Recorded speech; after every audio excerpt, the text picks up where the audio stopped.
안녕하세요. 1차는 투자입니다. 올 상반기 미국 나스닥이 32%라는 기록적인 상승을 하였는데요. 오늘은 과연 하반기에도 이런 상승을 이어갈지 혹은 경기 침체 우려나 과열로 조정을 받을지에 대하여 여러 전문가들의 의견을 종합하여 말씀드리고자 합니다. 이 채널의 운영 방향은 슬라이드를 참조해 주시기 바랍니다. 먼저 전문가들의 증시 시황을 말씀드리기 전에 제가 참조하는 전문가들을 소개하여 드리겠습니다. 여기 나온 분들은 지난 3년간 증시 시황을 거의 맞추신 분들로 전문가마다 보는 관점과 특성이 있지만 과반수가 얘기하는 시황들이 대체로 맞아봤습니다. 저도 이런 분들의 의견을 듣고서 전체적인 시황 판단을 하고 있다는 것을 알아주시면 좋을 것 같습니다. 여기 나온 분 중에 박세익 전무나 김영익 교수는 워낙 그 유튜브나 언론 매체에 많이 나오기 때문에 다 잘 알고 계실 겁니다. 저는 이분들 외에 와우넷에서 활동하시는 김종철 전문가, 굉장히 이제 오랜 경험을 가지고 계십니다. 증시에서 거의 40년 가까이 있었기 때문에 이분이 전체적인 시황 판단하는데 굉장히 탁월하십니다. 그래서 이분의 의견을 좀 많이 듣는 편이고요. 그 다음에 최근에는 이 정광호 경제분석가, 86번가 대표죠. 이분이 이제 그 예리하게 그 경제 지표들을 잘 읽으시더라고요. 그리고 또 실제 올해 같은 경우는 이 정광호 대표가 상당히 이제 그 미국 증시 수양을 잘 맞춰왔습니다. 그 다음에 이제 그 와운에서 활동하는 김동현 전문가, 이 사람은 이제 주식 전문가인데요. 상당히 그래도 주식의 어떤 미리 예측하지 않고 그때그때 상황에 따라서 잘 좀 그 방향을 좀 잘 얘기하는 편입니다. 이제 그거 외에 이제 한경 글로벌 마켓에서 얘기하고 있는 여러 외국의 어떤 그 전문가들의 의견, 이런 것들을 종합적으로 참조하고 있다는 것들을 알아주시면 좋을 것 같습니다. 그러면 하반기 미국 시장의 상승 근거에 대하여 전문가들의 증시 의견을 말씀을 드리도록 하겠습니다. 먼저 6월 30일 토요일 날 끝난 나스닥의 증시 시황을 말씀을 드리도록 하겠습니다.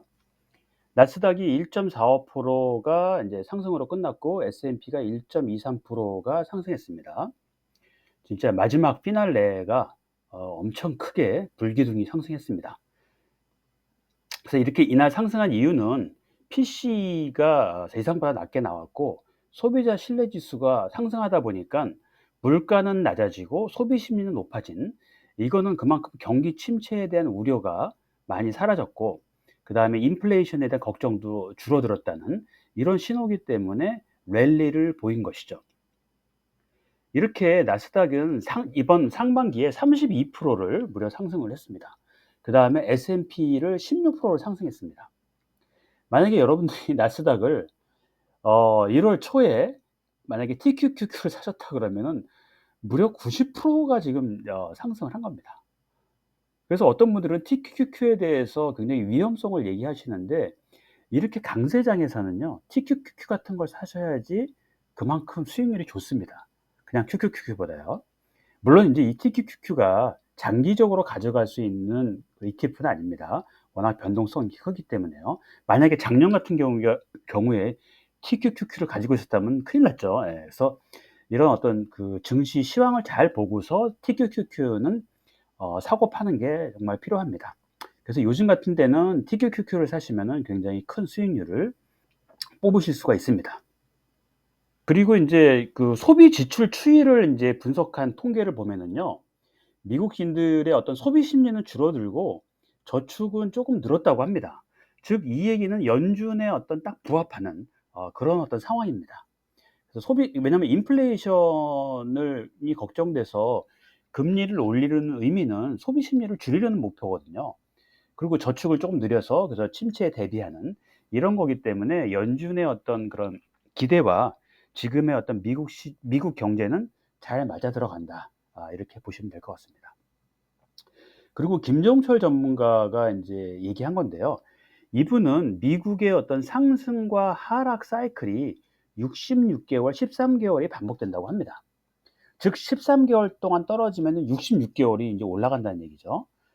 그렇다 그러면 이미 사실은 이제 작년 12월 달로 해서 13개월이 하락을 했어요. 왜냐하면 작년 내내 하락을 했거든요, 미국 시장이.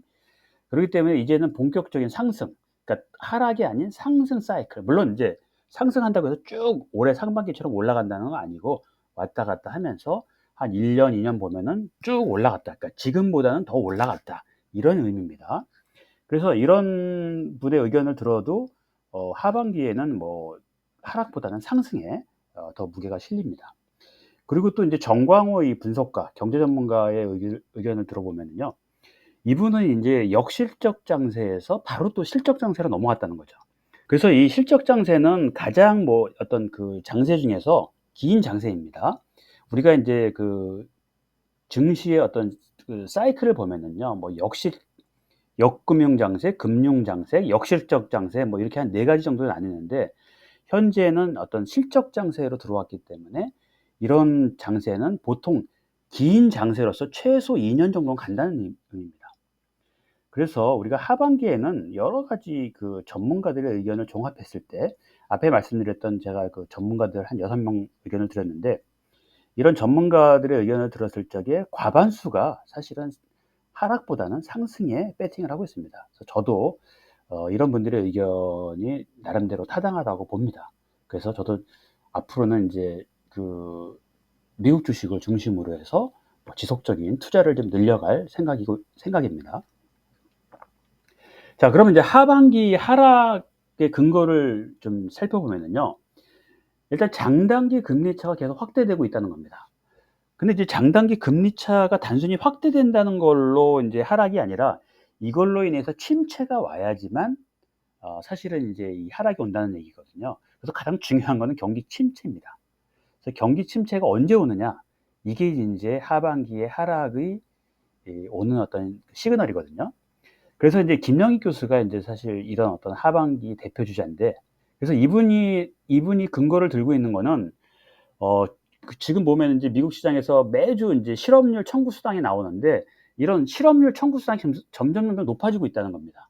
그래서 하반기에는 어느 정도 침체가 올 수 있다. 이제 이런 근거를 들고 있고요. 그다음에 소비가 점차 줄어들고 있고 저축률이 낮아질 것이다. 라는 어떤 예측을 좀 하고 계십니다. 그래서 이 하락 요인으로 인제 좀 꼽고 있습니다. 미국의 인제 하락을 점치는 전문가들의 의견을 들어보면은요. 지금 빅테크가 너무 가치가 밸류에이션이 높아서 상승이 제한될 것이다. 이런 의견을 내는 분들이 참 많습니다. 그리고 또 어떤 분들은 닷컴 버블처럼 빅테크의 버블이 하락할 것이다. 이렇게 또 얘기하시는 분들이 많이 계십니다. 즉 인제 AI로 인해서 올라오는 어떤 그런 이런 상승이 즉 버블처럼 꺼질 것이다. 이렇게 얘기하시는데요. 저는 사실은 인제 이 AI가 예전에 닷컴처럼 이렇게 뭐랄까 실체가 없는 그런 게 아니라 지금의 AI는 지금의 어떤 비즈니스와 밀접하게 연관이 되어 있습니다. 그리고 이미 실적이 나와 있는 상태이기 때문에 저는 요 근거는 쪼끔 이제 약하다고 봅니다. 그래서 앞서 말씀드린 것처럼 하반기의 하락보다는 상승이 좀 더 점쳐지는 그런 시기인 것 같습니다. 자, 그러면 HTS를 통해서 오늘의 종목들을 점검해 보도록 하겠습니다. 예, 이건 지금 나스닥 100 차트인데요. 지금 기술적 지표 MACD나 트릭스 상으로는 뭐 약간 하락 시그널이 나와 있지만은 별로 신경 안 쓰셔도 될 것 같습니다. 그래서 지금 기술적 지표는 이 큰 의미가 없고요. 다만 이제 모멘텀 지표가 조금 이렇게 의미가 있을 것 같습니다. 그래서 지금 상당수가 모멘텀이 여기 지금 이제 색깔이 이렇게 약간 보라색으로 표시되어 있는 게 이게 모멘텀이 상승 모멘텀이거든요. 그래서 약간의 어떤 하락이 있고 바로 또 상승이 나타나는 그런 게 지금 현재의 시황이 아닐까 싶습니다. 그래서 나스닥 100는 월간 차트를 좀 보면은요. 월간 차트는 이미 인제 그 MACD 시그널에서 이미 상승이 나타나고 있습니다. 그래서 전고점이 지금 최고점이 16,000 인데 현재 15,000 입니다. 지금 불과 21년도에 기록했던 21년도 11 월에 기록했던 최고점이 얼마 안 남았습니다. 불과 이거 뭐 한 15,100 인데 16,700 이니까요. 한 1,500 정도 남았나요? 예. 올해에 이거를 달성할 수도 있을 것 같습니다. 그다음에 주봉도 지금 다 이 모멘텀 이 보라색으로 나타난 게 모멘텀이죠. 지금 다 상승 시그널을 나타내고 있습니다. 그래서 나스닥은 월간, 주간, 일간 모두 상승 시그널을 나타내고 있기 때문에 하반기에도 현재로서는 올라갈 거라고 예측이 됩니다. 그 다음에 TQQQ를 보도록 하겠습니다. TQQQ 같은 경우는 뭐 하락 시그널이 이게 의미가 별로 없습니다. 다시 좀 상승했기 때문에요. 일간 차트를 잠깐 보면은요. 지금 이게 이제 해외 주식의 일별 차트인데 이 TQQQ가 여기 이틀 정도 한 마이너스 한 6% 넘게 좀 빠지더니만 그 이후로 좀 10%가 좀 올랐습니다. 그래서 만약에 여러분들이 6월 26일 이게 월요일이죠. 지난주 월요일 날 하락했을 때 샀으면은 그때 이후에 무려 10% 가까이가 지금 오른 상태입니다. 그래서 이 TQQQ의 수익률이 압도적으로 좋다는 거를 지금 여기 지금 최근 일주일 사이에서도 이게 나타나고 있습니다. 그래서 다음 주에 뭐 조금 더 조정이 있을 수 있겠지만은 점진적으로 이 TQQQ는 좀 올라가지 않을까 생각이 듭니다. 자, 그 다음에 엔비디아도 보도록 하겠습니다. 엔비디아도 지금 뭐 TQQQ처럼 뭐 잠깐 하락했다가 다시 올라가고 있죠. 일별 추이를 좀 보면은요. 일별 추이 같은 경우는 엔비디아 같은 경우는 이제 지지난주에 좀 많이 하락을 했죠. 그리고 조금 하락했다가 다시 뭐 여기 보시면은 하락은 마이너스 1.8, 0.7인데 상승은 뭐 3% 가까이 되지 않습니까? 그래서 엔비디아도 이게 그만큼 실적이 뒷받침되는 종목이기 때문에 하락했을 때 조금씩 이제 그러니까 특히 이제 3, 4일 하락했을 때 좀 사놓으시면은 이것도 수익이 어느 정도 확보되는 종목이 아닌가 싶습니다. 테슬라 역시 마찬가지입니다. 테슬라도 테슬라는 거의 이틀 빠지면 그냥 4일 올라가는 뭐 이런 주식입니다. 지금 현재. 오랜만에 또 애플이 이제 마지막 피날레로 2.3%가 올랐습니다. 그래서 애플은 이제 상대적으로 뭐 엔비디아나 테슬라에 비해서 좀 덜 오른 종목이지만은 꾸준하게 오르는 종목입니다. 그리고 또 앞으로도 더 기대되는 종목이기 때문에 그 꾸준하게 뭐 푼돈 모으듯이 사셔도 무방하리라고 생각이 됩니다. 마이크로소프트가 상대적으로 좀 덜 올랐네요. 애플에 비해서. 뭐 이것도 사실 2분기 실적이 기대되는 종목이기 때문에 괜찮을 것 같습니다. 다시 이제 국내 한번 ETF를 좀 보도록 하겠습니다. 먼저 이제 코스피하고 코스닥을 좀 먼저 보겠습니다. 자, 코스피가 지금 이제 이렇게 올라갔다 내려왔다가 이렇게 다시 또 올라갔다가 다시 내려왔는데 다행히 여기 보시면은 지난주 금요일 날 이 캔들 차트를 보면은요.